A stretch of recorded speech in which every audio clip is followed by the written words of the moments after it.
going to live. That means we're live streaming. The meeting is being live streamed. Oh, got it.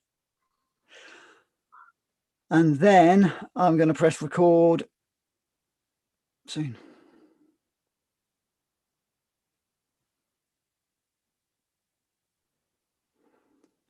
So, welcome to the Phil and Phil show. That means we're live streaming. The meeting is being live streamed. Oh. You need to stop the YouTube video. Then I'm going to press record.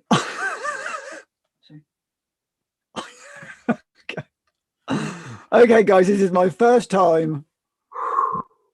I'm trying to do right. Okay, so then I need to minimize this thing here so I can.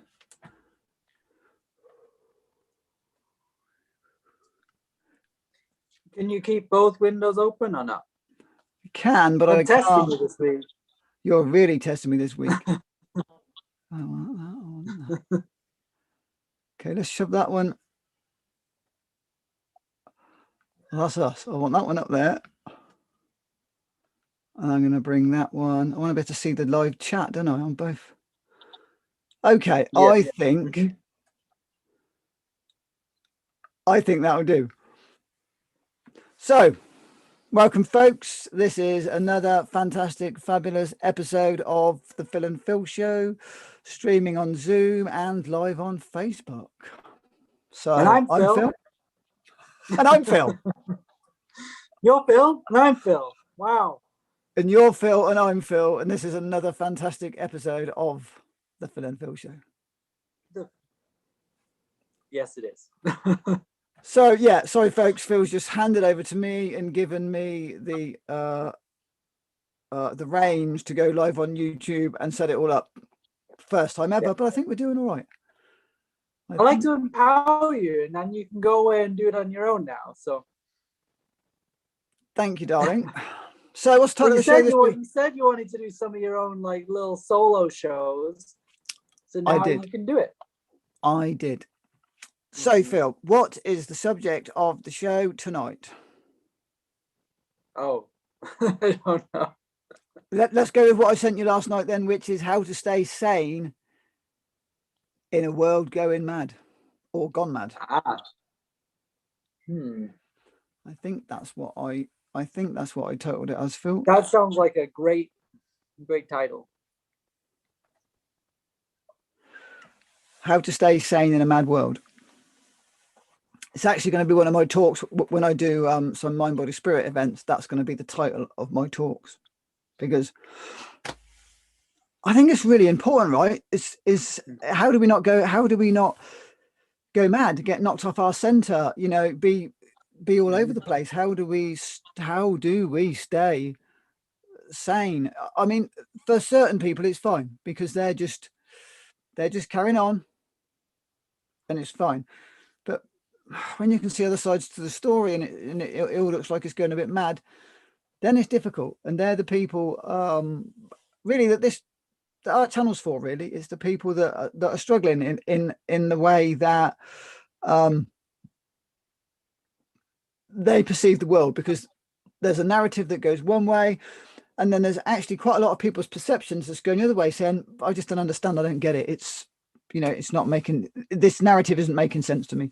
And I guess that's that's who we're here for, isn't it? Yeah.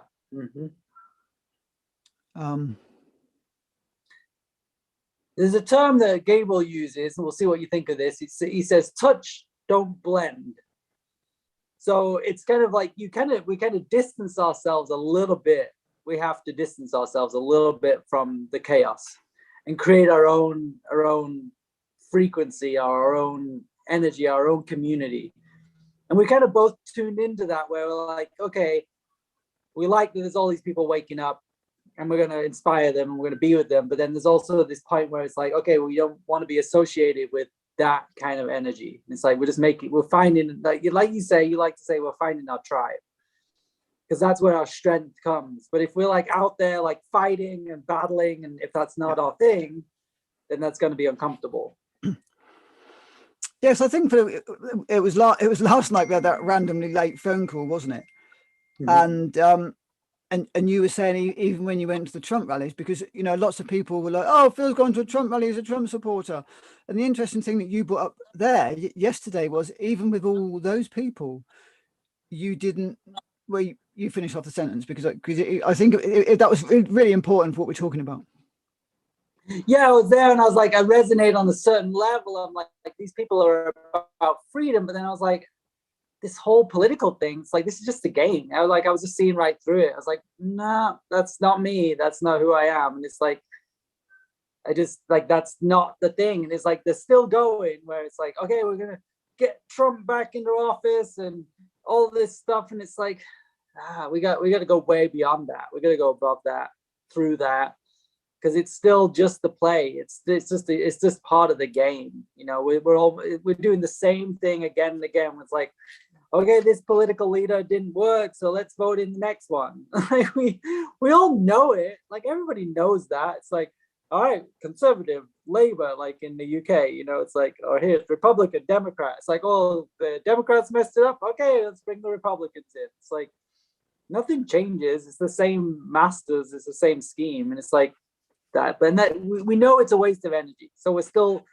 playing in the system, hoping that the system, which is broken, is gonna save us, but it's not. I don't think it's broken, Phil. It's the intent. It was meant to be. It's designed that way. I think it's perfect. I think it works absolutely, really, really well in the way that it's supposed to work, right? Anyway, right. Let's not go down that route. It was more to the fact that you found yourself in that arena, and actually that isn't your arena, right? And the same for me. If I put myself in that arena, it wouldn't be my arena either, right? And even some of the things that I got to stand in the park, it's not really my arena. But what we can do from those things is we're drawn to certain people are drawn to us. And as I always talk about finding your tribe, there's always going to be a few people in those arenas that are your tribe, because they don't fit there either. Right. So it's like we're kind of sponging up those people that actually still don't fit in that tribe either. And it's like, I'm going to be in this tribe because I don't know what else to do. And for people that want freedom, of course, what you were just talking about, a lot of people that want to be sovereign, be free, are going in and down that path because there kind of isn't another one.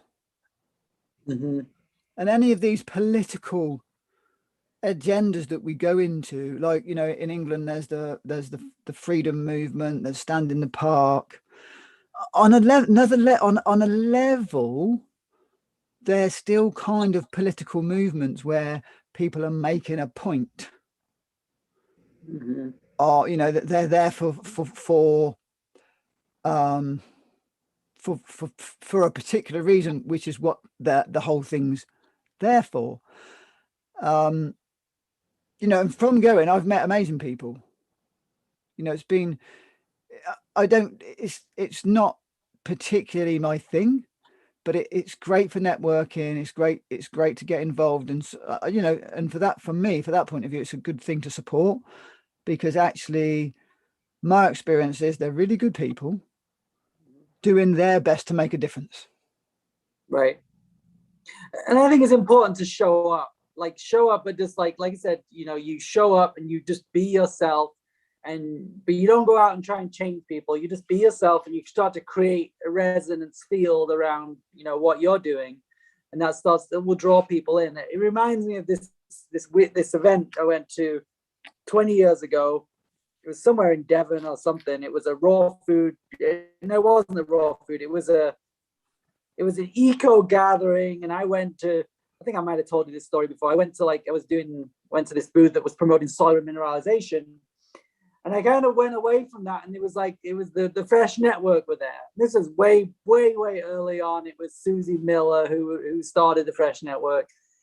And it was just like, our booth was like, it was all these fruitarians. Like, we were sitting on a blanket on the ground, eating watermelon.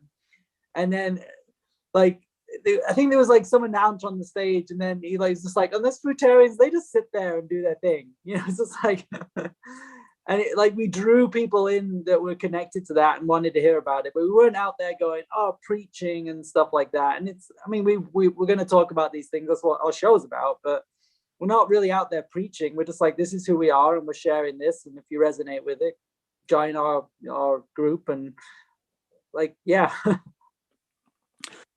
And exactly. And I think in the Stand in the Park, it's giving people from all walks of life an opportunity to come together. I mean, there's lots of people I would never have met. I would never have met if I didn't decide to go to walk in the park, stand in the park, walk in the park, whatever it is, chat in the park, Jack in the Box. I've met some lovely people. And the interesting thing again is the majority of women. It's really fascinating. Wow. And the majority are kind of middle-aged women. So why do you think that is? So the ones that you're connecting with, you mean? Well, actually, I've been to 2 Stand in the Parks, and it's the same age group. And it's kind of the age group that follows me on Instagram. So the female age group that follows me on Instagram is the kind of 35 to 44 and 45 to 54. So there's a whole section of 35 to 54. And actually, that's probably the age group, the majority of the women. So there's 60% women that follow my Instagram of that age bracket. And I would say it's out of 30 people at these events, roughly, there's about 5 or 6 men.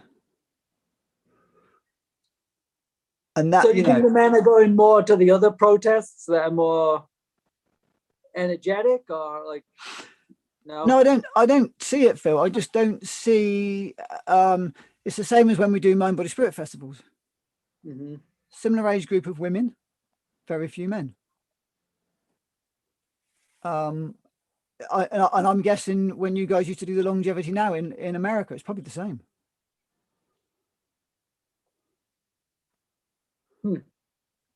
A higher percentage of women. It's probably when I've done personal development work, it's always been the same. Loads of women, not many men. So it's and that's been going on for 25 years. So maybe it's because the women they've got more of a maternal instinct, and they kind of want to make it better for everybody, and they've had their family, and I just think it's different. I don't know. I'm grasping at straws because I've got no clue. Right. I've got no clue as to actually why it's like it is, but it's apart from, of course, we're stepping back into the feminine more now to balance it out. And like anything on a set of scales, if the scales is down that way, you need about twice as much this end as you've got that end to move those scales back down again to then bring it back in balance. So probably at this time we're going to have a lot of women. Right, it makes sense. That are then going to bring the scales back down, and then it can balance itself out again. I reckon. I don't know. It's just come to me. Right. It's like, well, this is the thing when Phil and I get chatting. We start chatting like this, and we have these little conversations, and actually it's like, wow, we should have been recording this, Phil. Should I press record now? I thought you were recording it already. No, it's live on Facebook. Live on YouTube. That's live. It records automatically, but you can record it if you want. I won't bother recording it halfway through if it's on there. All right. Yeah. I forgot that bit. So I don't know. I haven't got any answers. I'm just exploring this because it, on a level, of course, it doesn't make any sense to me. But well, the world outside and the predominance has been, the masculine energy.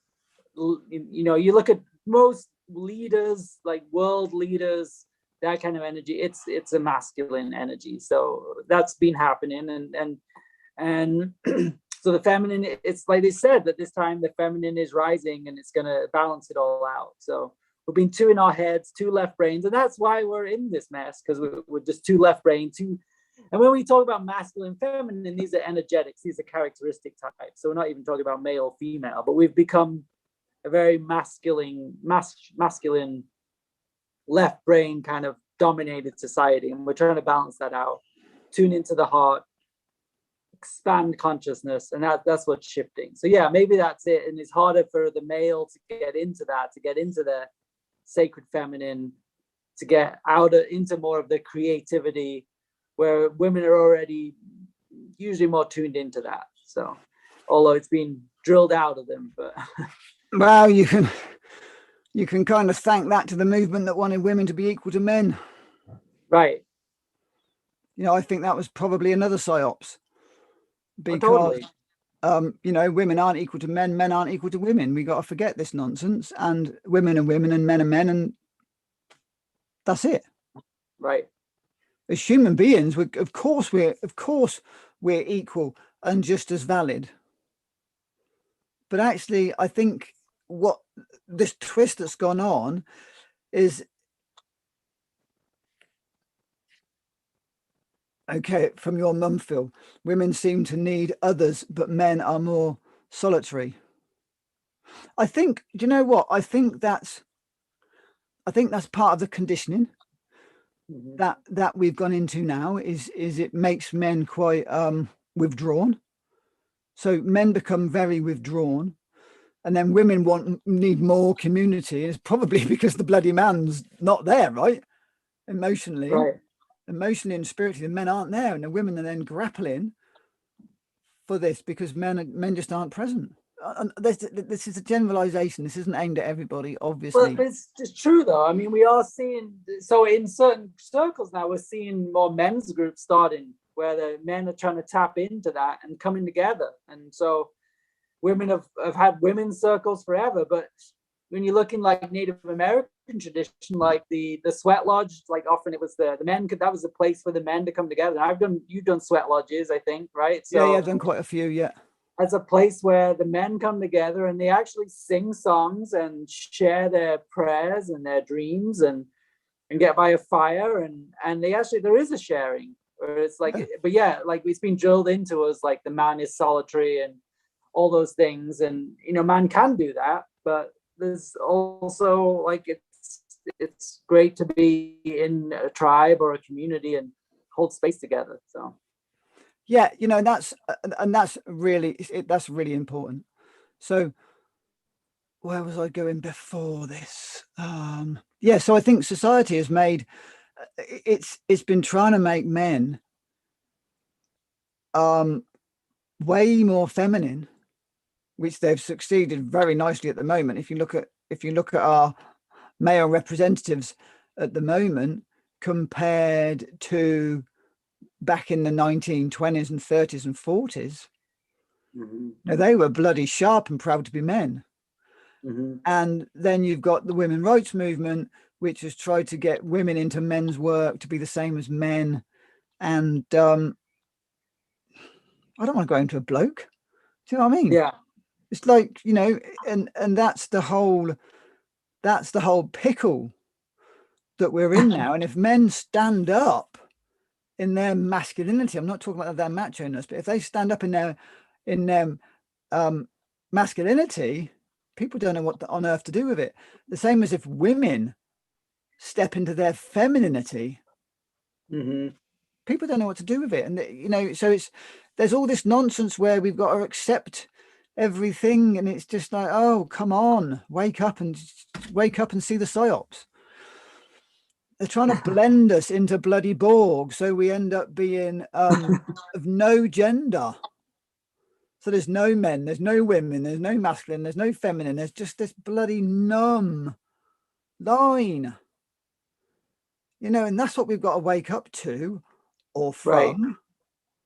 Right. Your mum's saying men in sheds. Oh, totally. Men have to have their sheds, several, if I had my way. Well, it's the man cave, and we do like that isolation. You know, it's like we do like to go off in nature and be, but it's this. It's I think they've capitalized on that in some way. It's like to I think though as well, we've lost the pub. You know, lost the pub. in England, the pub was a classic place where men got to, they didn't, you know, men didn't tend to go to their sheds. They went to the pub, Right. hang out men, and that's become kind of not acceptable anymore. Right.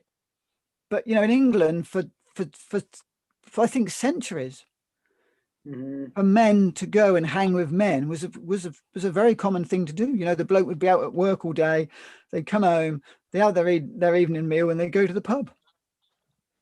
I'm not saying that's right.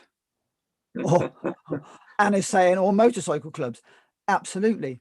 But men have lost that now, whereas women, I think, are probably getting more of that. Right. Whereas men have lost that, and therefore they need their cave, they need their shed, you know, because that they haven't. I mean, there's nothing more for me. There's nothing more I crave than to hang out with other men. Right. I really crave that. And men who are really connected, like, and I think you had that frustration when you were going to the pubs and the men weren't connected. You weren't connected to yourself. Oh. So we're craving this, like, let's go for a manly hike right now, or like it's a strong hike, and we might not even talk to each other, but then we're like, we're just like, it's powerful, you know.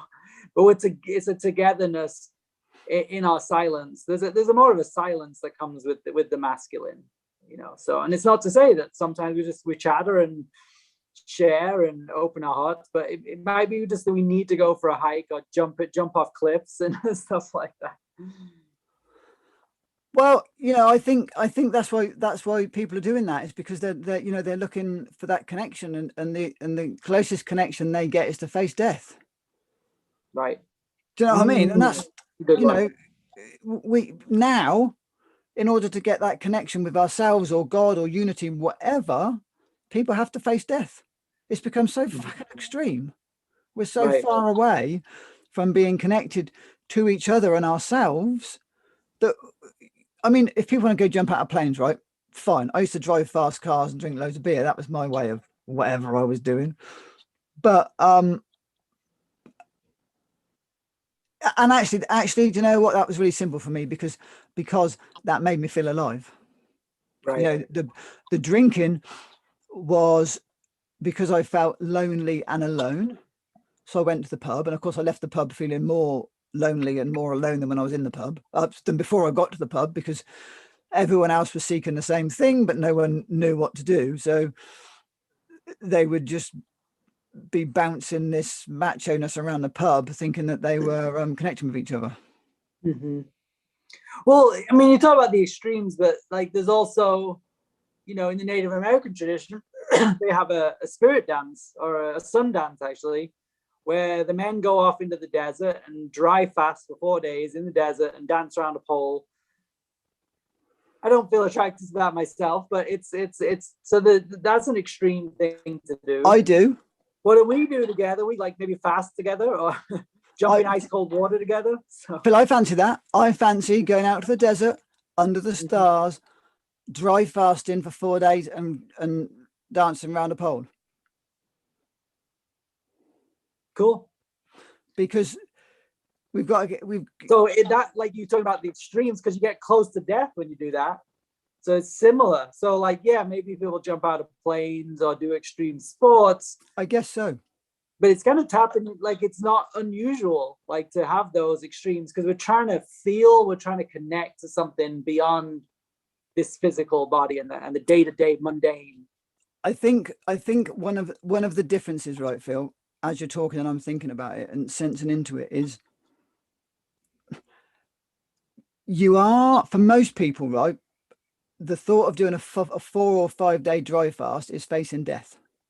For someone like me now, it's not. Right.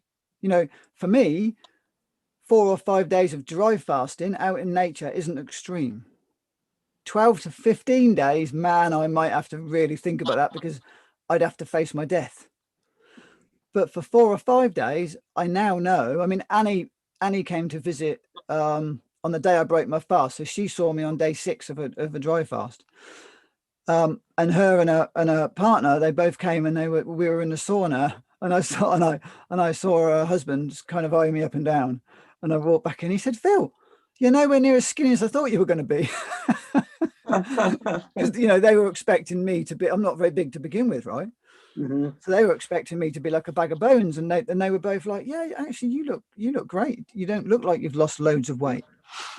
So for me now, I could definitely comfortably go out and do a go out to the desert. If I say comfortably, I mean that would be a different challenge. Go out to the desert with nothing, zero for 4 days, and of course the desert's another whole ball game anyway, because as we know, Phil, from being in the desert, it's a massive expansion of consciousness.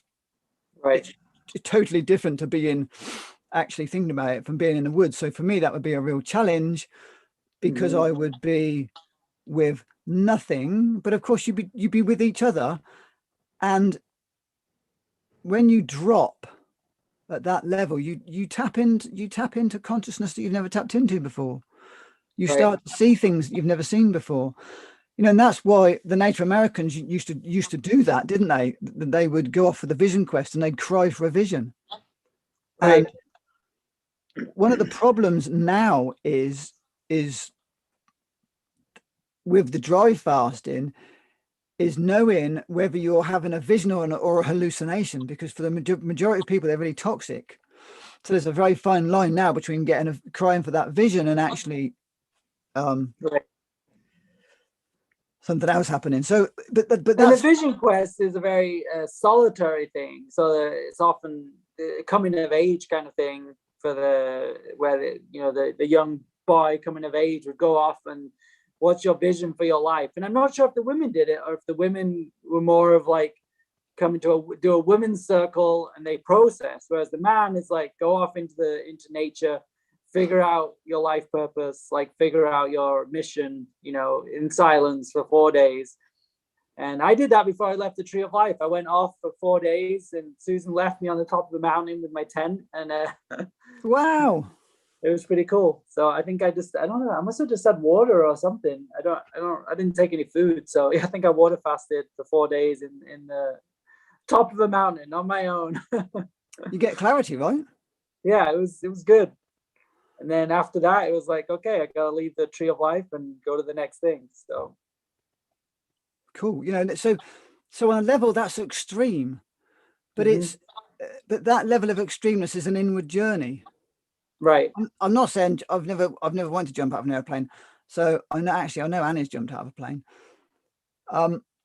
So I'm sure that's an inward journey, but then you've got the whole adrenaline thing, and you're dealing with all that adrenaline, and there's lots of I'm sure your life flashes before your eyes. I'm sure you are. But when you're fasting, you actually go into a rejuvenating repair state. Mm-hmm. Even dry fasting, once you get over day 2, you get endogenous water, which your body creates water. And then once you've gone to day 3, I think it is, you start to create all new stem cells. Mm-hmm. And those stem cells, as long as you treat them very carefully, keep growing and building for 6 months. Mm-hmm. So there's massive benefit Right. on that level. Whereas I think if you jump out of a plane, yes, of course, you're probably going to face your death and all your fears to it. I get that. But you're going to have a massive hit of adrenaline. Mm-hmm. And you're not going to create stem cells. It's not. I was going to say it's not life enhancing, but for some people, it's completely life changing. So I guess it's always horses for courses. But what seems extreme to one person isn't extreme to another, Right. Mm-hmm. So when we're in this world, Yeah, Tim's just said, I feel it's only extreme if that's how you perceive it.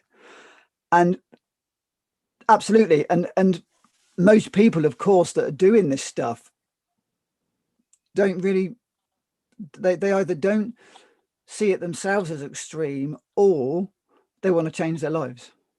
Mm-hmm. And really, the only way you get to change your life is to do something extreme, isn't it? Because you're getting out of that comfort zone, and you're breaking your cycle. So yeah, it's probably going to be extreme to the regular you.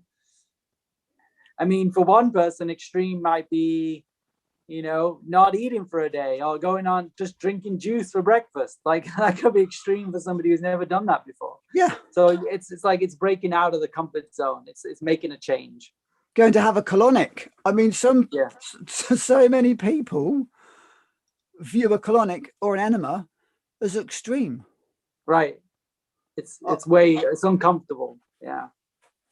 So, it's like if you want to live if you want extreme health, you've got to do extreme things. If you want extreme abundance financially, you then got to do extreme things, compared to all those that are sat in their comfort zone doing the same thing.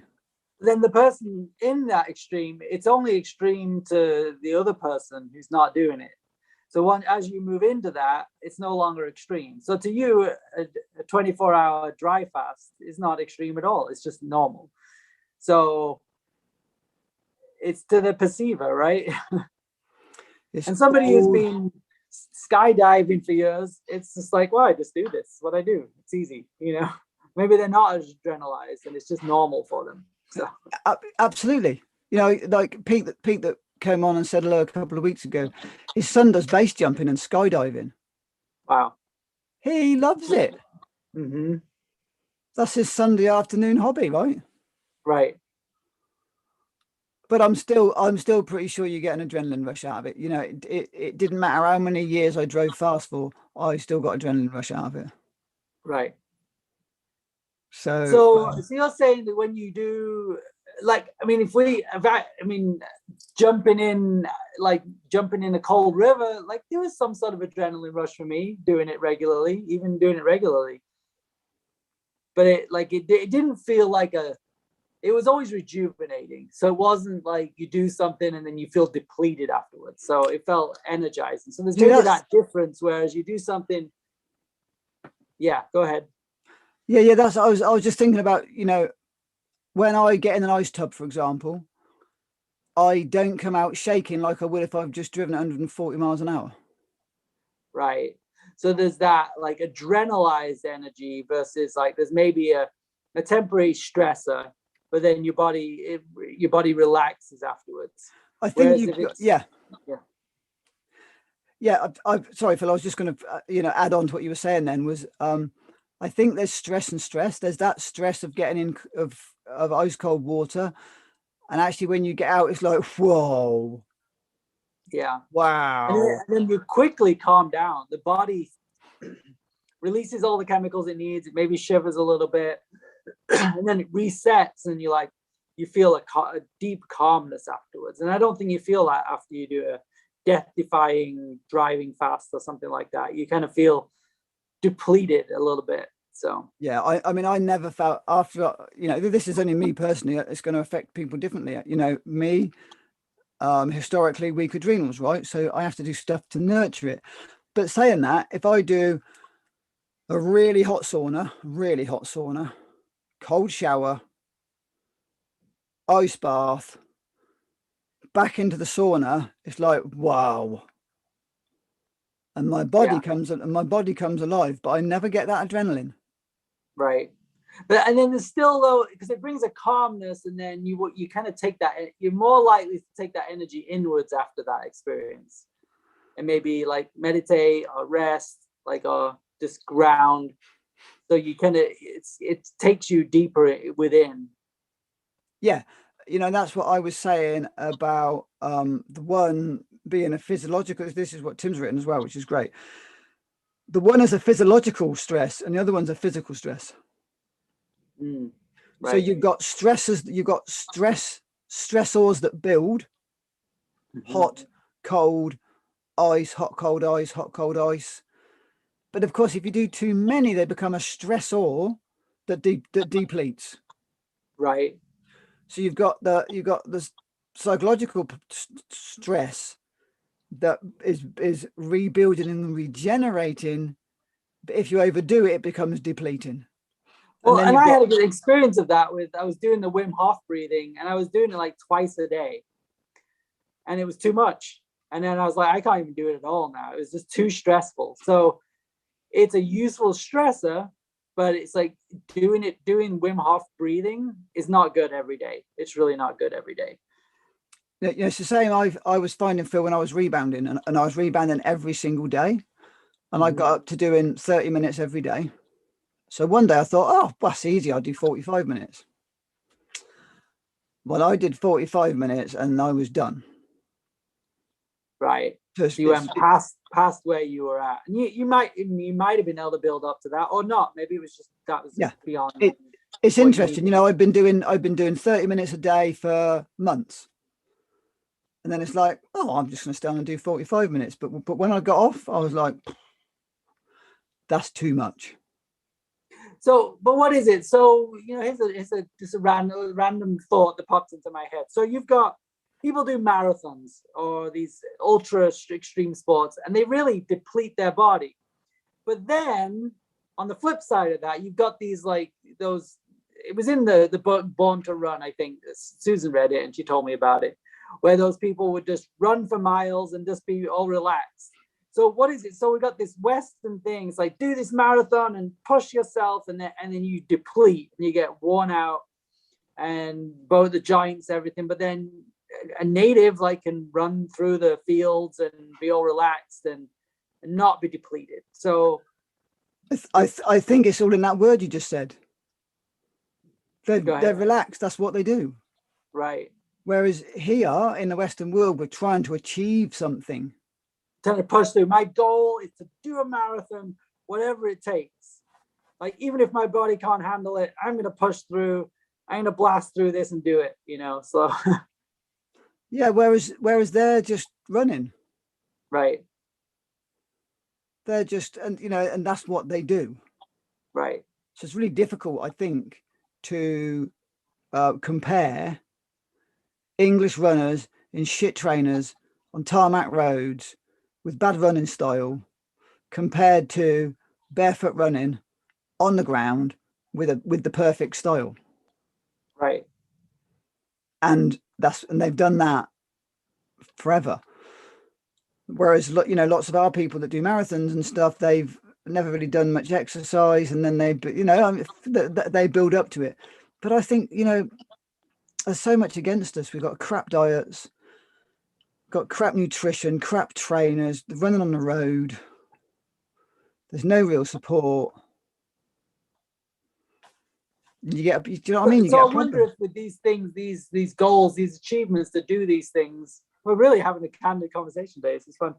But I think it's almost these extreme sports, these pushing ourselves, we're tapping into something as well. So there's like, well, why do we do that? So we're doing it for some reason. We're looking for something. We're seeking an expansion, a shift of consciousness with that. And I think the modern world has tapped into that, where it's like, you know, achieve more pay or a new car or big house or something like that. It's like but what are we craving? You know, what are we craving underneath? We're craving expanded consciousness, most likely, it would seem. We're craving to feel, to be more expanded. And we've put that into these physical achievements, right? So I think I get this, then go ahead. Yeah, I think a lot of it, Phil, comes down to lack. Right. Not enough. So, you know, I haven't got enough time, I haven't got enough energy, I haven't got enough money. A lot of that boils down to I'm not good enough. So therefore, the thing that drives a lot of people is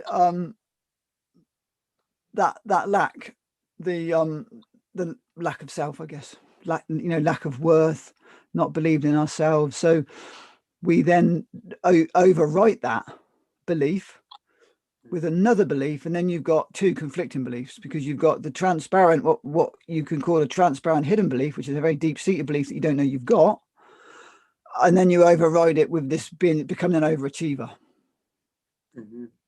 And I'm sure we've all got that to a greater or lesser extent, especially for men. Yeah, and it's somewhat numbing. So we push ourselves, we have this thing, and it numbs everything else out a little bit. So we don't really feel. So we're pushing ourselves, but not in a way like going on a spirit dance where you're going very inward, and the only way to do it, like, you can't really push through that like with so much will. Like, the will isn't really going to work so much to push through that. So you can will yourself through jumping out of a plane or something, but you can't really will yourself through a dry fast if you don't have a connection.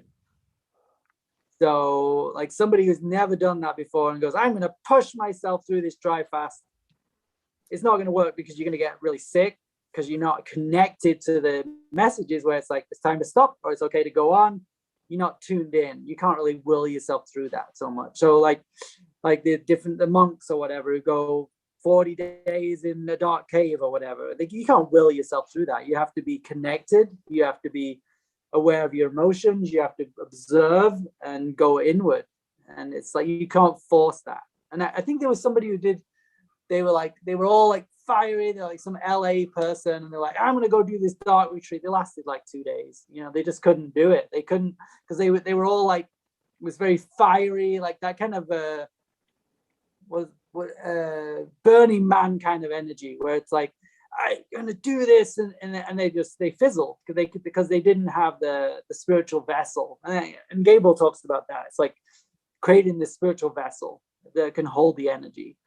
Yeah, so what they have is frenetic energy, isn't it? So it's that, like, this frantic energy that we use in the Western world to do stuff. Right. And actually, what everyone's craving is that connection. And ultimately, of course, it's connection to self. Right. That's the ultimate connection that all of us are really craving. But we put it on to God or men or women or our lovers or our whatever. And I just want more connection. Well, you're only going to get it with self. Mm-hmm. Really. And the further down the journey I get, that's it. It's all about connecting with self. So this is the conversation. So the topic is this talk is, in a crazy world, how to reconnect. And it's kind of everything we always talk about. It's returning to nature. It's eating healthy. It's community. It's hugging. It's family, and all of those things. And that's where it's at. It's the simple things, the really simple things. Yeah, and get some therapy. Mm-hmm. I love saying that, especially to the English people, get some therapy. And and when I'm talking about therapy, it might just be reflexology. It might be get a massage. It might be go find someone that does tuning forks. It might be someone that's going to take you on a drum journey. It might be someone that does colored mirrors. It might be that you join a men's circle or a women's circle, or a mixed circle. I used to run a fire circle, which was a mixed group. And in that comes transformation. You don't have to go and say, I'm going to go and find all my little boys or little girls that I've locked in the cupboard and ignored. Because when you start doing this work, they just come to find you. Do you know what I mean? It's just, that's what they do. When you start to implement time for self and self-inquiry, self-reflection group, because it's Mm-hmm. Something happens when you're witnessed.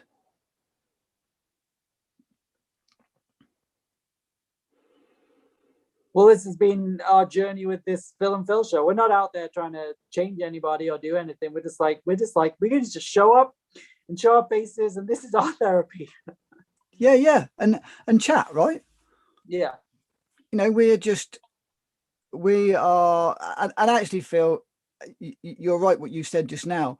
We're doing more of a chat like we would when we're not being watched by the world, we are definitely getting better at being ourselves and not being quite so guarded about being who we are, right? Right. Because this is what we me and you've done over the years, is we have a chat and one of us says something and we go, oh, well, maybe that isn't true. Mm-hmm. And that's the power of being witnessed, is you can hold this belief for so long, you can then say it out loud to others, and even like Phil or I can go to ourselves, oh, no, that doesn't feel right anymore. Right. Well, and we're being taught that, like, don't speak out. If you say don't say something, don't speak your mind, don't speak your heart. You're probably going to say something wrong. Someone's going to judge you. It's better to just be quiet. And it's like, well, but we're not even being like some loud person either. We're just like, what are we feeling right now? What do we think? And it's like, and we can be wrong. Like, maybe tomorrow we'll have a different thought. It's like we need to be able to share what we're going through, because it's a continual evolving process. Like I mentioned before, we're evolving out loud. We're always evolving. We're always changing. And society's taught us is like, oh, we need to judge people by the thought they had 3 years ago. It's like, who cares what happened 3 years ago? Who is this person now, and what are they reflecting? I mean, maybe if they're a mean person right now, like they were 3 years ago, go ahead and judge them. But are they evolving? Are they changing? Are they growing? Like, we often go, oh, we put people in a box. Oh, this person was like this before, so they're always like this. It's like, no, we're always changing. Something we probably said on the show last year, we probably disagree with ourselves. Yeah, and that's great, isn't it?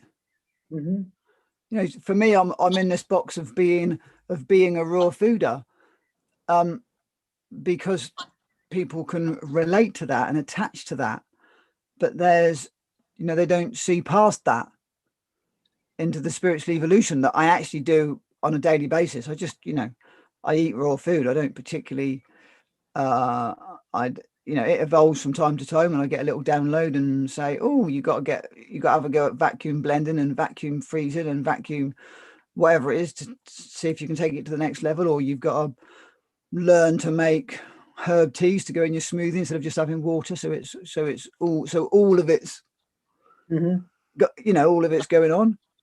Who knows? And and I'm going to play with that, and I might well change my mind in another year. Mm-hmm. It's like I'm sure now I've got to get back on the distilled water again, see if I can clear some of the minerals from around my third eye, to decalcify the pineal. Who knows? I'll let you know.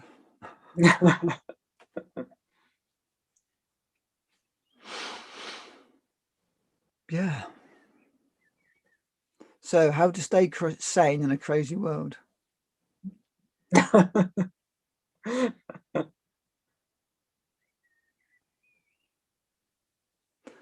Yes. Do I hear birds? Can you hear the birds, Phil? I can hear the birds then. Fantastic. They just keep singing. They don't give a shit who judges them or what they get called. They just sing, man. Mm-hmm. Even when they sit above my window at 3 o'clock in the morning singing, and I go, oh, shut up. They keep on singing. They're not trying to be something they're not. They're just like, I'm a bird and I sing my song. They're just birds, man, singing their song, pecking at the worms. They don't care. Yeah, we're a lot in this. We're trying to be something we're not often, Well, we've all been brainwashed and browbeaten and whatever else you want to call it into believing we are X, Y, or Z. Mm-hmm. We're clever, we're stupid, we're academic, we're not. We're a carpenter, we're a shaman, we're a whatever. It's just all conditioning. They're all labels. They're all labels and conditioning. So Tim's just written afterwards. He wrote, "It's an alpha syndrome," and then a random thing probably due to what we've said, is I look forward to finding out. So Taryar, Tim, what do you look forward to finding out? Because we look forward to finding out too. What's happening next? Yeah, what's next? What did Phil, I say? what's next is Phil needs to pee. I'm sorry, I gotta leave you in the middle of a show. Oh my God, all on my own. Oh my God. That's it. That's how you stay sane in the crazy world. You run off. You run off to somewhere that isn't crazy and find somewhere that's sane. And then after a while, you catch up with yourself and realize that was crazy too. So, yeah.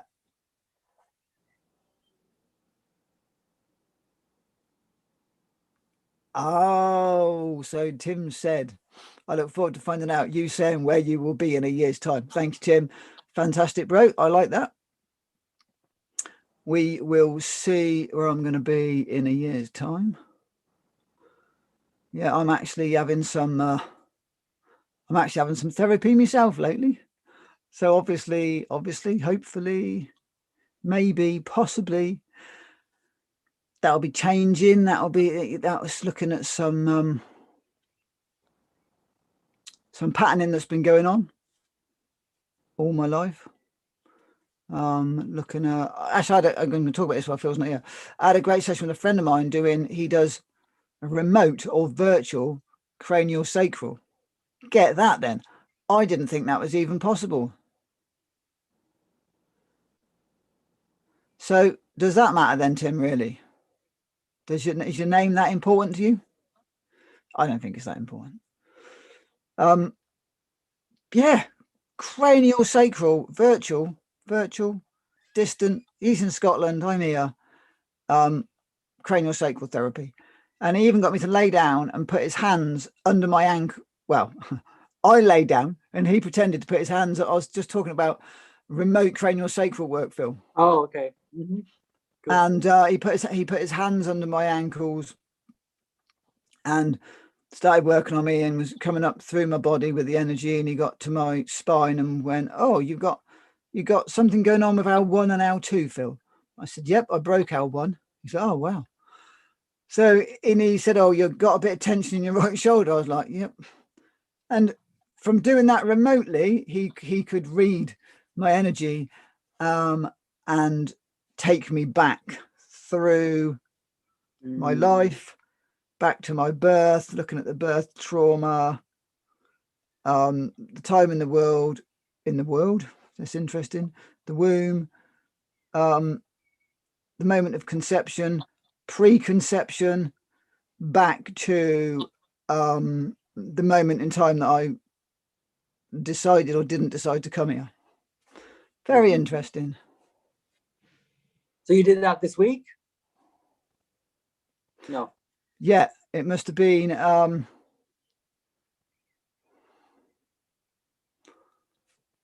no brain. Must have been Monday, I reckon. Okay. It was between shows. Mm-hmm. It was between shows. It's pretty amazing. I mean, we that's the second time we've heard about like remote healing for like people who were doing physical manipulation before. What was it? Somebody doing Bowen therapy, you told me Bowen about. therapy, yeah, a friend of mine doing Bowen therapy. It's like you have to be touching, right? It's like very touch orientated, and you were doing it remotely. And that's kind of like really cool and mind blowing, and just breaks open this like, oh, everything has to be physical and left brained, and we can only do it this way. And it's like, it's just, we keep getting these gifts where it's like, you're way more than this body. You're so much more. And that's even just scratching the surface of what we can do, where we can tap in and we all know it. Like we all know that we tune into a loved one, or we know someone's going to call us. We all have that all the time. I was at a Mind Body Spirit festival today, Phil, and there was I'd been asked to talk at some Mind Body Spirit, so I decided I'd go and check out some talks and see what was going on. And after the stand in the park, I got there a bit late really, because nearly all the talks happened in the morning, so I only got to one. But I met another lady doing coloured mirrors. And well, first of all, I took a friend up to show her the coloured mirrors and was talking about it. So she asked how it worked. So I just ran her through a little bit of a process. And the woman clocked on. So she got out of her seat and she came up and she said, "Do you know about this then?" And I said, "Yeah, I've trained. I'm a teacher." And she's like, "Oh, cool." So she gave me that card I showed you in the beginning, and then I went off, carried on, went off, listened to a talk. Well, I went to a talk, checked some stuff out, and went back again. And she was sat there, and I thought I'd just go over and say hello to her. And she said, "Oh, I was just wanting to reconnect with you again." And I turned up. Right. And that's what you're talking about, isn't it? I just turned and that's up. going on all the time. And I think we're wanting to, and I think, and that's been tapped into with like the instant technology and all of these things. It's like we have that inside of us all the time. We are an antenna for that energy. And I think, and so all the work that we're doing is to decalcify the pineal, or to turn the body into this crystalline superconductor. And you see it in people who are trying to do channeling, but they haven't taken care of their bodies. The message is distorted. The message is off somehow. Like they're not really fully connected. And it's really critical. The foundation we started is a clean, healthy body, the best we can, in this world. But the cleaner and more tuned in and mineral rich the body is, the more it's going to tune into those frequencies and those energies.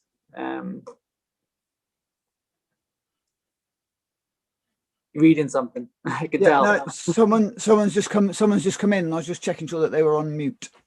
Okay.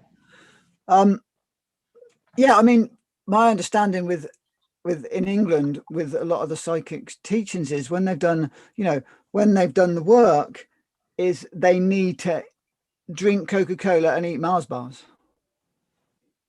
Really? They need to have sugar to replenish their bodies and ground.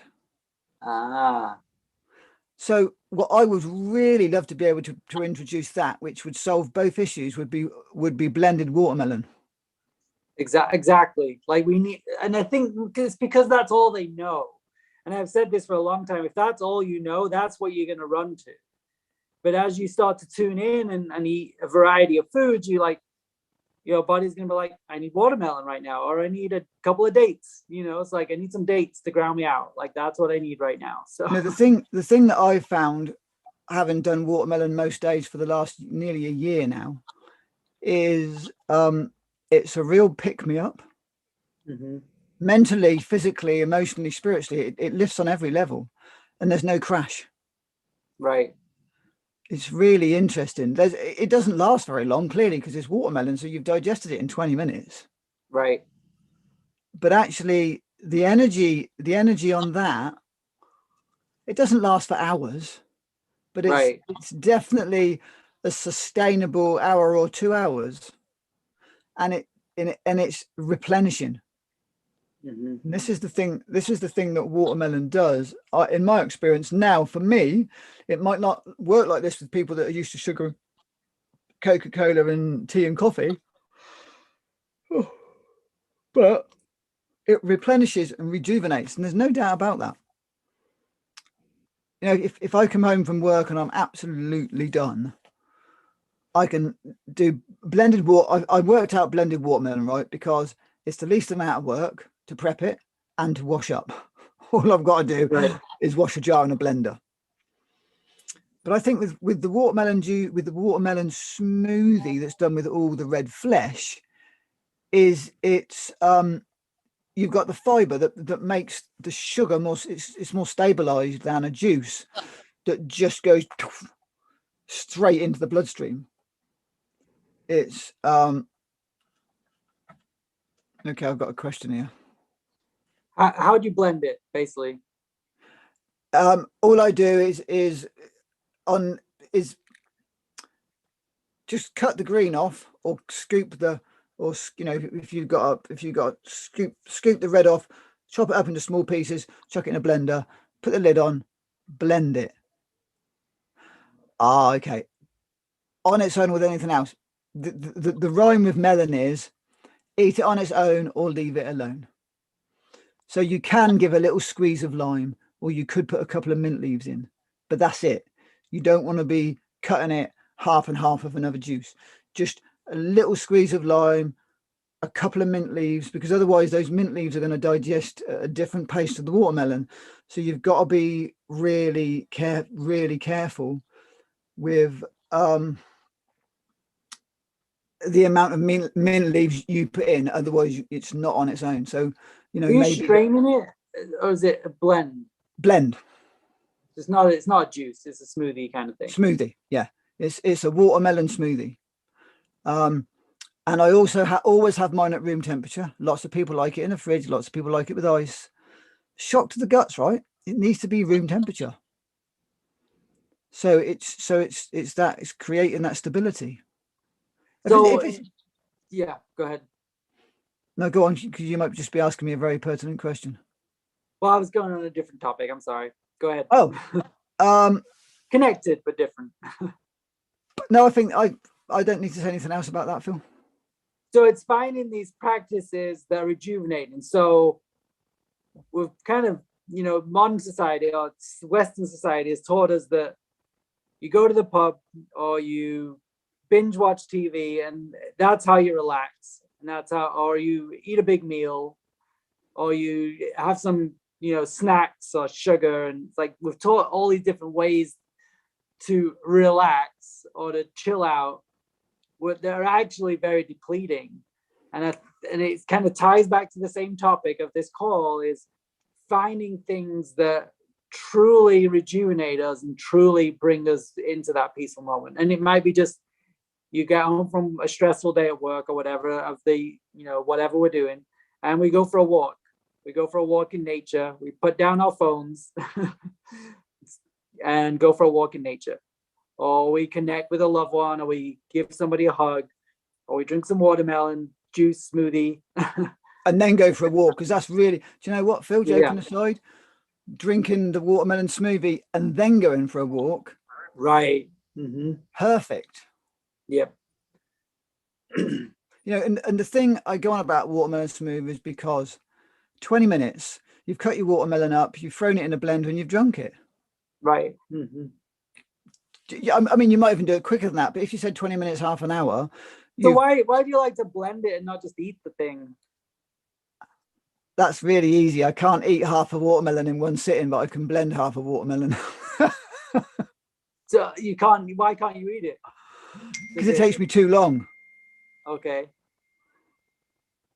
And I don't think I can actually eat half a watermelon. I can if I've got time, but I don't think I think for me, it's just a quick snack to get me on to, either going back out for a walk or jumping on the rebounder, or maybe for me, I'll come home from work and then I need to go back out and sort my van out, for example. Right.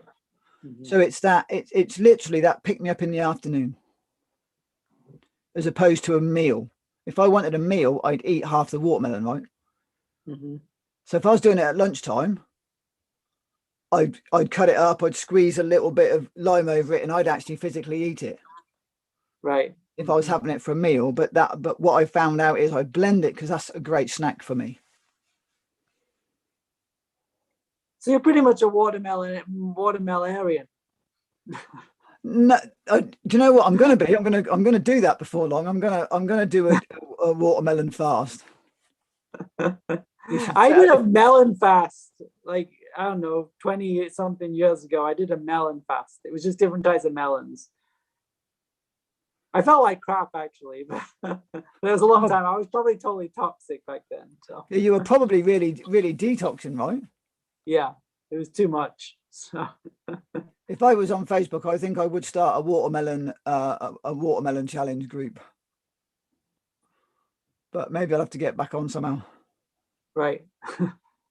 Yeah, so it's that thing, isn't it, about going back to what you were talking about, Phil. It's like we've got all these rituals that are actually destructive, really, and depleting. and we've created all these ways to connect with each other, whilst and within that, what we're doing is we're encouraging each other to numb out. Right. But yeah, Actually, exactly. Yeah. Exactly. you know, and that creates insanity. So how to stay sane in a mad world is be mad, right? So it's hang out with your friends, go buy a watermelon, gather around that watermelon, eat the watermelon. Right. I mean, it's like I put that little I put that meme out on Instagram the other day about being extreme. And it's like barefoot in nature, eat whole foods, like hug people, go talk to the trees, talk to the trees. That's the magic right there. Go talk to the plants, listen to what they've got to tell you. You know, yeah, absolutely. But this is extreme, right? Oh, we're so far. It's where the magic happens. The more we do that, the magic happens, because we're connecting into that power within us, whatever, all those, bumper sticker things. Yeah. But most of those bumper stickers are fresh air, because people just go in to meet their friends at a coffee house and drinking coffee and eating cake. Right. You know, we need to stop drinking the bloody coffee and eating the cake. You know, if you're going to, make sure it's a really nice organic one at least. Right. You know, and actually, I think we should go back to celebrations. You know, and people now say, yeah, but every day's a celebration. Yeah, it is, but that's just another excuse to be stupid. You know, it's like we're just gonna gorge ourselves because every day's a celebration. So where's the celebration? Where's the specialness in that? And yes, it's sacred ceremony. So your celebration might be a once a month moon circle or drum circle or sweat lodge or something like that. Like, that's a different type of celebration, and it might be in alignment with the different cycles or something like that, so yeah. Or you celebrate your harvest, like maybe your watermelons have grown up and they're ready to be harvested. Yeah, and that's like, let's celebrate. Absolutely. You know, and I think for all of us, it's learning to celebrate differently. It's learning to get out of the box. So instead of inviting friends around for coffee, invite them around for a juice, invite them around for a watermelon smoothie. You know, when I was doing my first circle, Phil, I turned up one day with a massive, great big watermelon with a knife on the chopping board. And that was the beginning of the circle. Was I just chopped up this watermelon and shared it with everybody. So we sat in simple. It's rejuvenating, it's life affirming, and we still get to share. You know, it's like, and I think it all goes back down to it all goes back down to children's parties, right? And I remember when I was really into this stuff, my friends were going, oh yeah, but you know, it's their party, I give them cake and sweets and treats. So I said, so what you're telling me is then it's okay to poison your kids on their birthday? And they're like, what? I said, well, you've just told me that it's okay to poison your children at Christmas, at their birthdays, at their friends' birthdays, and on holiday. And they couldn't get it. So imagine the thing where it's like, it's your birthday, we're going to go hunt blueberries today, we're going to go forage wild mushrooms. Like, that's your birthday celebration treat thing. Yeah, like, but that's kind of what we need to start. You know, that's what we need to do. We need to shift it. We need to change it. Yeah. We need to shift it. Yeah. We need to, and I think there's always time for a food celebration. That's not what I'm saying. Right. You know, especially in our culture, in the American culture and the English culture. So on my birthday, we went out to a restaurant. So, and we had a blueberry cheesecake, and it was really interesting. I didn't eat my food. I saved it till the next day. So I got my food, I ordered it, because I just really wanted to experience the blueberry cheesecake on its own. I didn't want this heavy meal and then to eat this cheesecake. I was like, and what I did is I had, my food was there.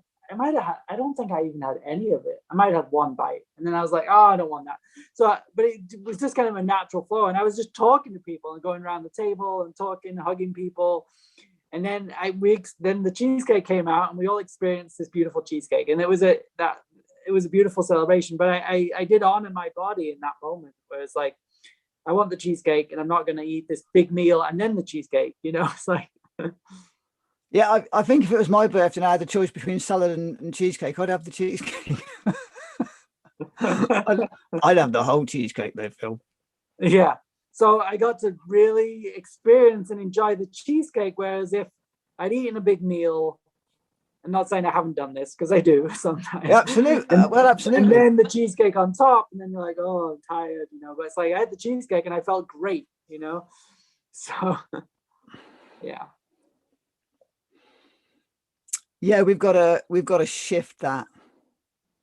We've got to shift it from being self-destructive to self-enhancing. Right. So it's a big shift. Mm-hmm. It's a big shift. Instead of beer, it needs to be carrot juice, right? Right. Watermelon smoothie, it needs to be carrot, apple, lemon. It needs to be elixirs, a ginseng elixir or something. Yeah. Like I've always dreamed of this. It's like, why aren't like bars or something, these places where people go, and they probably were at one point where it's like people went and had tonics and,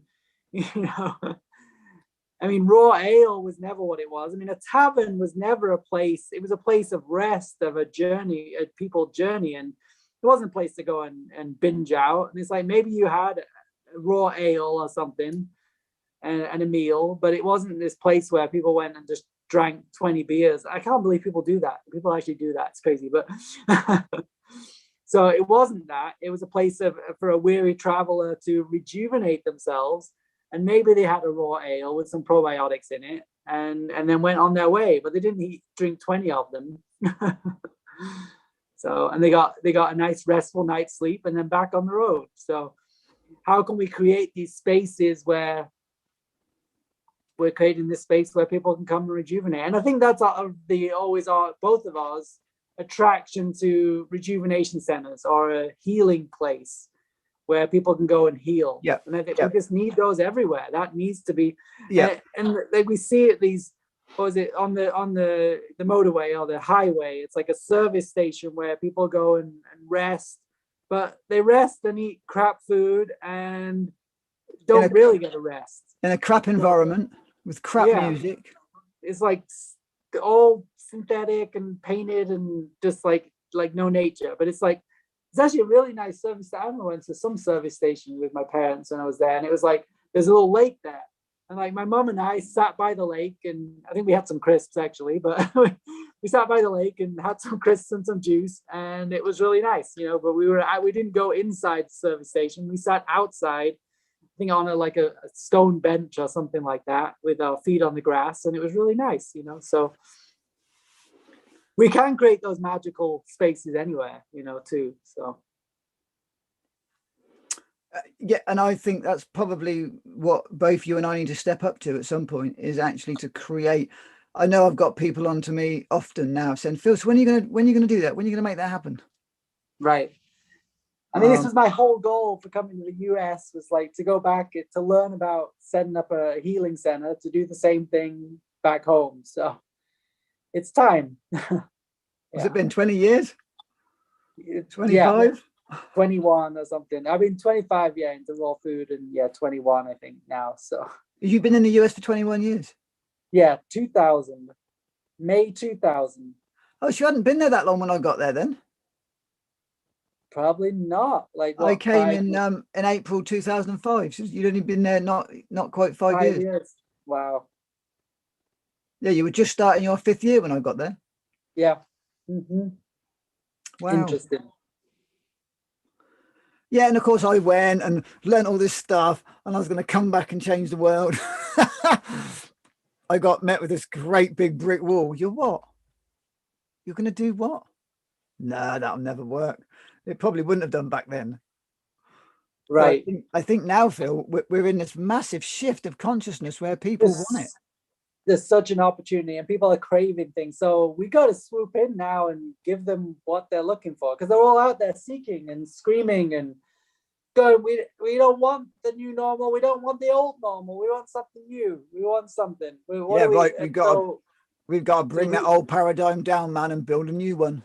So whoever is open to it and ready and willing, let's share what we have and let's learn what they have. But those souls, let's turn on all the souls, because they all have something to offer.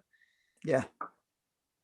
And I think that's what you're going to do when you go to this mind, body, spirit. Whoever's ready to hear you, you're going to talk about turning on the body and tuning in and creating a vortex of energy in the body, so you can really tune into those energies. So.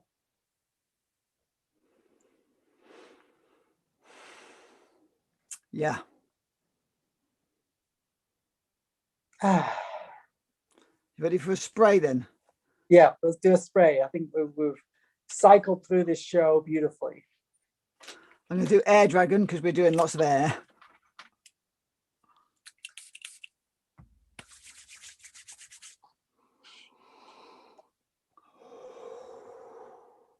That was strong for me, by the way. If my mum's still on, happy birthday, Mum. And hey, happy birthday, Pat. Uriel, because this is I like to say on this day, I say the whole of America celebrates my mum's birthday today. Brilliant. So this is Uriel. This is copper, all about grounding. Let's get grounded. Let's get in our bodies. Let's get in and go.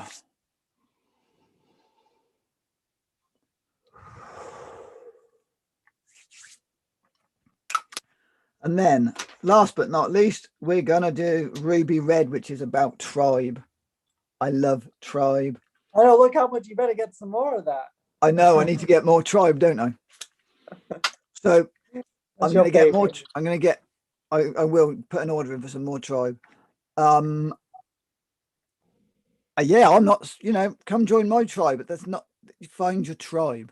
That might be with me. It might be with Phil, whoever. It's just really important that we seek out our own personal tribe. It's really, and actually you might become part of several tribes, because within those tribes there's going to be elements of people that actually resonate within that tribe. So just go forth.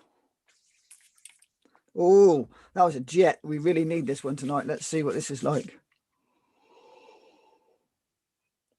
Oh.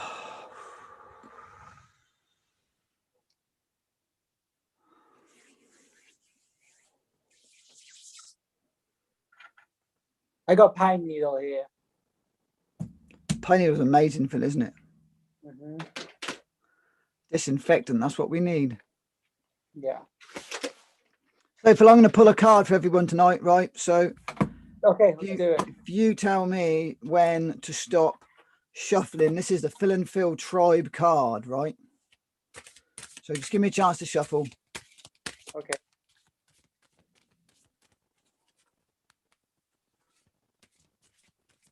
Let's put our energy, focus on the cards. Let's put our energy into this pack. Our Phil and Phil Tribe. Let's get it all in. Let's bring it on. Charlie, Annie, Pat, Tim, whoever's watching, put your energy into these cards. Okay, Phil. Tell me when to stop. Stop.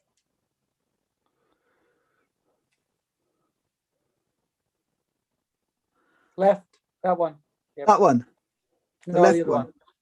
No, sorry. The other left.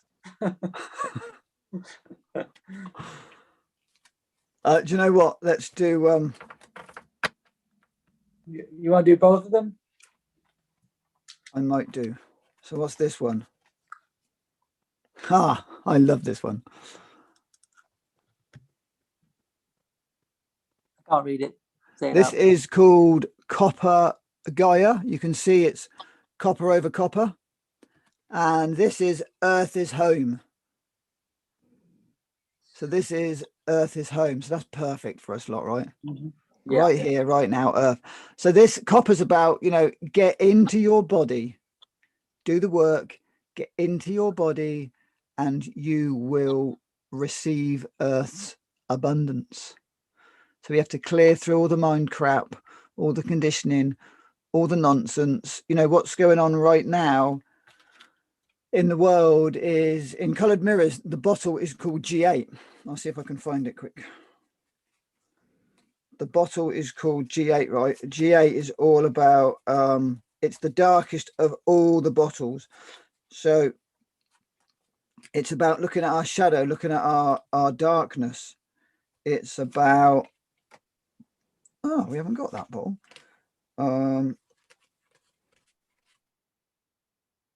So I've picked up the Black Phoenix, which isn't actually G8, but the Black Phoenix is definitely the darkest bottle in this pack, and it's about rebirth.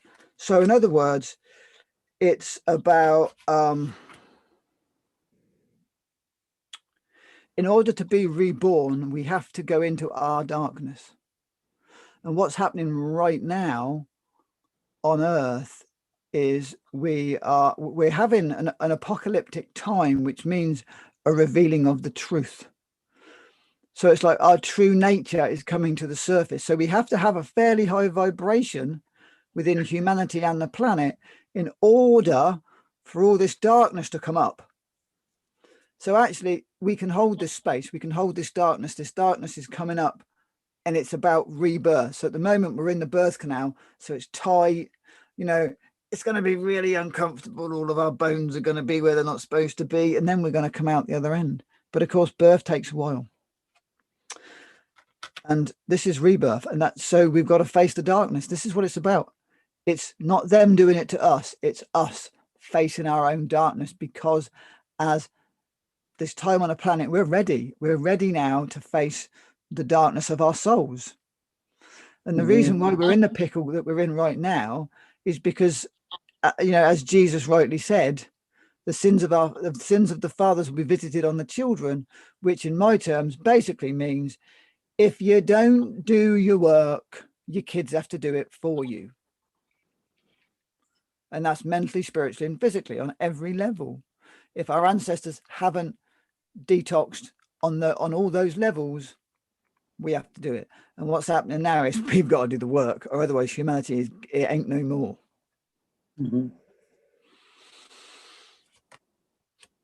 Oh, look at that. So we've been through that story. We had get into our bodies.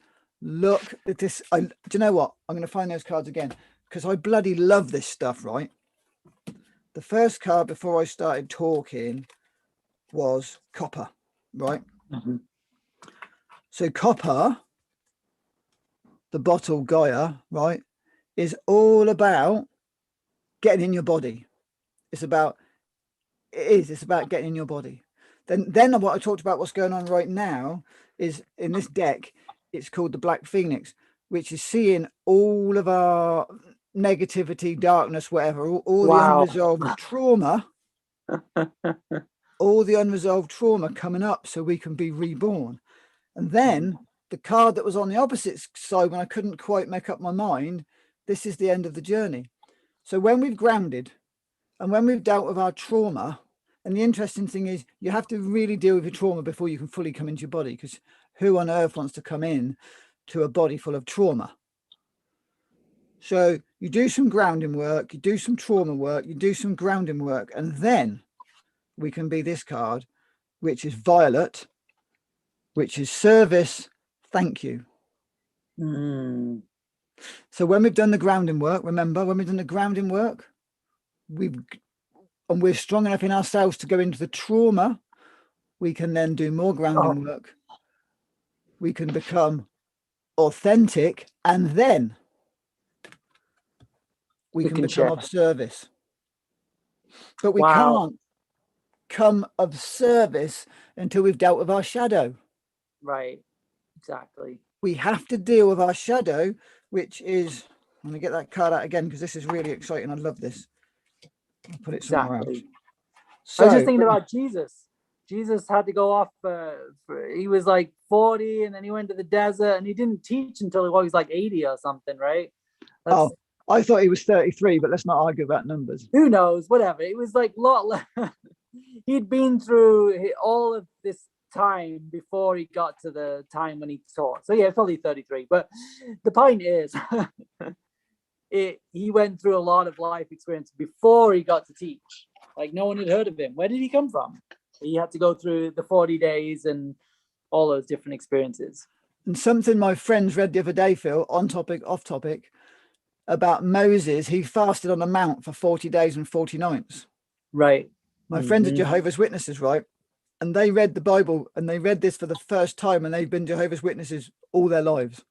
And they were doing a reading the other day, and Moses went to the mount to fast for 40 days and 40 nights with no food or water. And she said, Phil, I can't believe it. I've read that so many times, but I never read no food and water. I just read no food. It wasn't in their consciousness that you could possibly do 40 days and 40 nights with no food or water. So here we go, right? It's there. It's written there for us. No food and water, 40 days and 40 nights. So remember, copper, get grounded. Get grounded. Just start to play with being grounded. The more grounded you get, the more trauma will come up because you're in your body, you're starting to feel. Then the trauma comes up, you clear the trauma. It's not quite this quick. You clear the trauma, right? Then you do some, probably this is how it goes. But in my experience, you do some more grounding. You do the next level of trauma. You do some more grounding. When you've done enough trauma release and grounding work, you then can become of service. And then when you've done that level of work, you truly are of service and you're not self-serving. Most of us are self-serving because we're so bloody needy. We think we're serving others and we're not. We're just serving our own self-importance because of the trauma that we're holding. We're holding so much deep trauma of ours and our ancestors that actually we can't be of service. So what I said all along, ground, do the work, do the trauma. Trauma's gone. Ground. Then you can be of service. And that is when we start to become authentic and become our true selves. But we can't do that until we've done the work. And that is how we stay sane in an insane world. How we stay sane in a mad world. Do the work. So on that note, right, I got after I wrote on our coloured clearers, our teachers.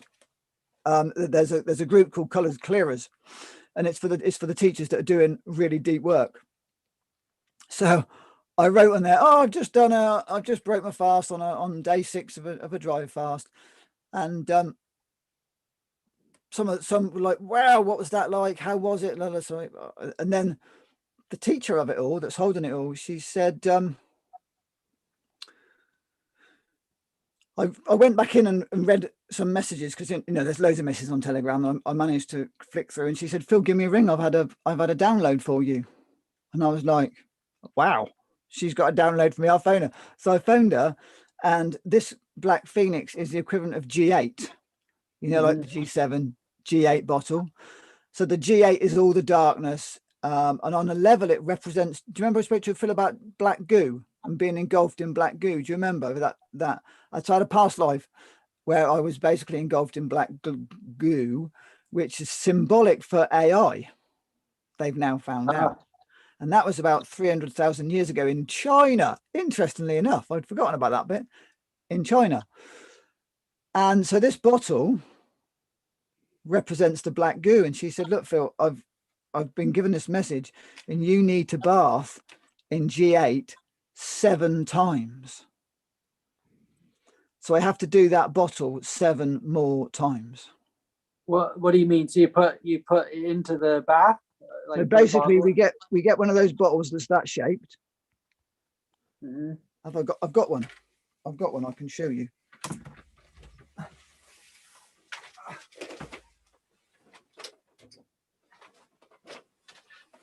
I've got one on my bedside. Oh, it's all gone a little bit. I've shook it up a bit. So this is bottle G31, which is silver over blue, over royal blue. Can Right. you see that? So you can see how big a bottle is. So basically what you do is you stand in the bath, you get this bottle, you pour it all over you completely, pour it all over you. Then you get in the bath and you sit in the bath for an hour. Wow. An hour. So you've got to deal with all what comes up as well. We are sat in the bath for an hour. And I've got to do G8, which is one particular bottle, which is G8 is the Phoenix. So it's all about death and rebirth. So it's the death of something and the rebirth of something else. And I've got to do that 7 times. 7 is a very sacred number. That's interesting. So, and that's like about forgiveness and. So then she said to maybe do 1 bottle a week, but the message I got the other day was I had to do a bottle every 5 days. So again, that's another sacred number, right? So interesting stuff. So it's not for the light-hearted, but hopefully I'll be in a place of doing true service. How cool was that? It's pretty cool. I love that. Who knew what was coming out of the box? But it's interesting how the first and last card was relevant to the card that I then wanted to go and find in the middle. So the thing that I like about those cards and coloured mirrors is you get that journey. You get the beginning, the middle, and the end. I love that. Right.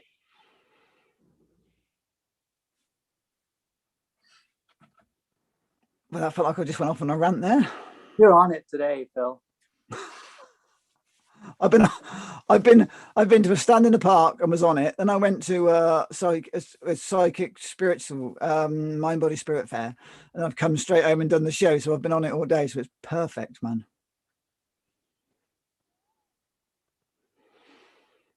Let's have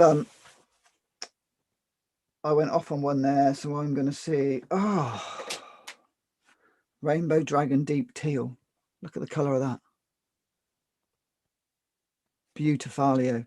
Let's have one of these and just. I'm going to bed soon, so let's just see if I can bring it all down.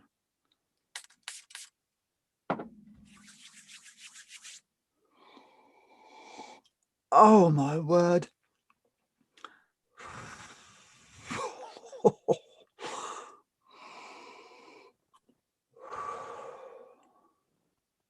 I must have really needed that because that was so strong.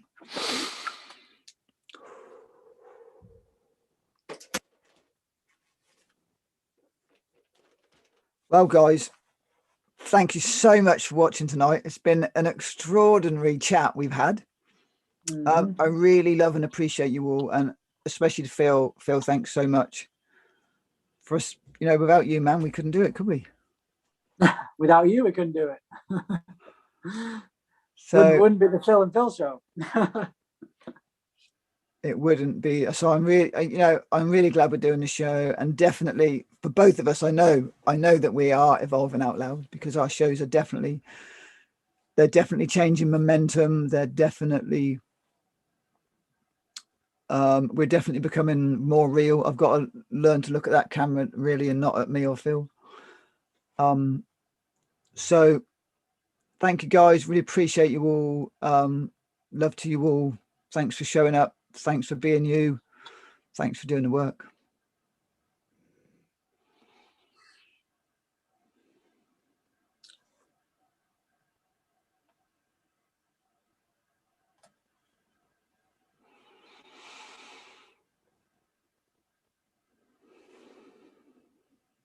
Well, I'm Phil. And I'm Phil. And this has been another beautiful episode of the Phil and Phil Show. You can check us out on philandphil.com. Send us a donation, support our work, and keep sharing the show. Subscribe and like us. Share it with your friends and family if they want to see us. Yep, we love you. We love and appreciate this opportunity and this space to do this. And thank you. And everyone have a beautiful week filled with joy and love and peace. Well, yeah, and I've got to end the show because I'm the captain of the ship today. You are. So big heart here. Big heart from here. Love you guys. Thanks for watching. Thanks for tuning in. Really appreciate you. Like Phil said, go to our website, check us out on YouTube. Thumbs up. Please subscribe if you haven't. We really appreciate that. The more thumbs up, the more interaction you guys give us, the more recognized we get on YouTube. Better it is, Rasul. Thanks, guys. Thanks for tuning in. No, what do I do now?